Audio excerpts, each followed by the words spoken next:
In today's video, I am going to show you how you can add weather widget in your taskbar. First of all, click on Windows Start menu and then search Setting. Open the settings. First of all, make sure your Windows system is up to date. If your Windows system not up to date, just update your Windows system and then click on personalization. Scroll down little bit.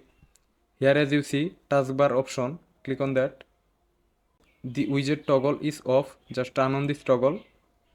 Here as you see weather widget is finally added.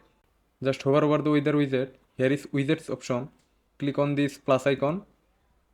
At the bottom here is weather. Select weather at the bottom, then click on pin.